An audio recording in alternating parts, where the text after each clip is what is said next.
আলহামদুলিল্লাহিল্লাযী ওয়াহদা ওয়াসসালাতু ওয়াসসালামু আলা মান লা নাবিয়্যা বা'দা। ইয়া রাব্বি সাল্লি ওয়া সাল্লিম দাইমান আবাদা আলা হাবিবিকা খায়রিল খালকি কুল্লিহিম।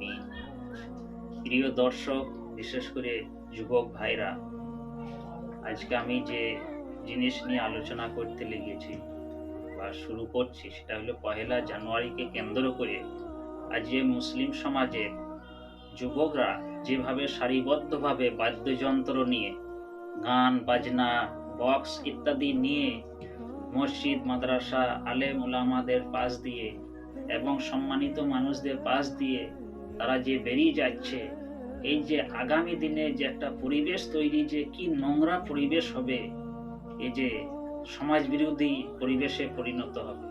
আজকে যদি আমরা এগুলি কন্ট্রোল না করতে পারি, আমাদের গার্জেনরা, এবং যদি আমরা বুঝাইতে না পারি, তাহলে এটাই হয়তো একটা প্রথা বেনে যাবে বা এটা একটা শরীয়তের ইসলামের মধ্যে সবাই গণ্য করে ফেলবে।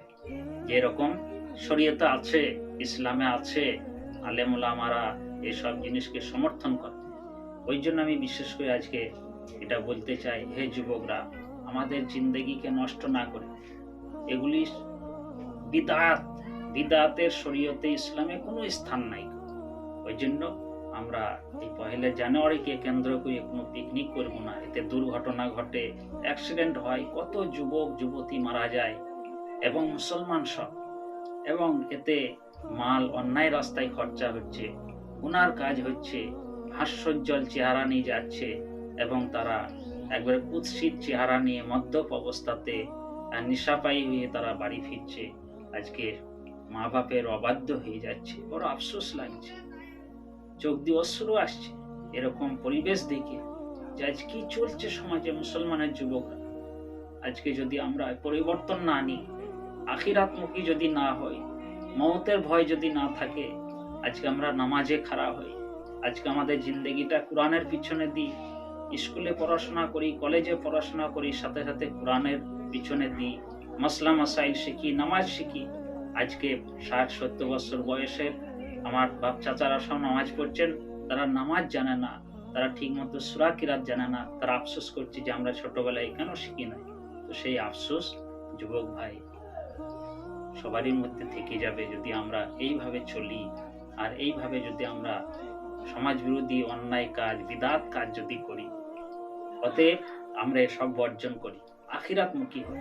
আল্লাহ পাক কোরআন শরীফে কত সুন্দরভাবে বলছেন, উজুহুন ইয়াউমাইদিন নাঈমা, সেদিন অনেকের মুখমণ্ডল সেদিন সজীব হবে, হাস্যোজ্জ্বল হবে, এবং তারা আনন্দোজ্জ্বল হবে, হাসি হাসি তারা জান্নাতে সেখানে বিচরণ করবে, জান্নাত ভোগ করবে, ভোগ বিলাস করবে।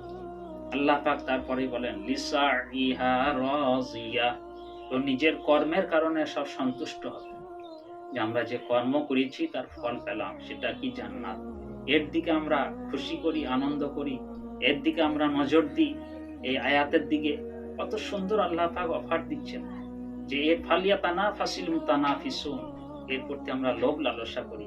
আল্লাহ পাক বলেন কি জান্নাত, ফি জান্নাতিন আলিয়া, সুউচ্চ জান্নাত, লা তাসমাউ ফিহা লাগিয়া, অসার কথা সেখানে কেউ শুনতে পাবেন, ফালতু কথা কেউ শুনতে পাবেন।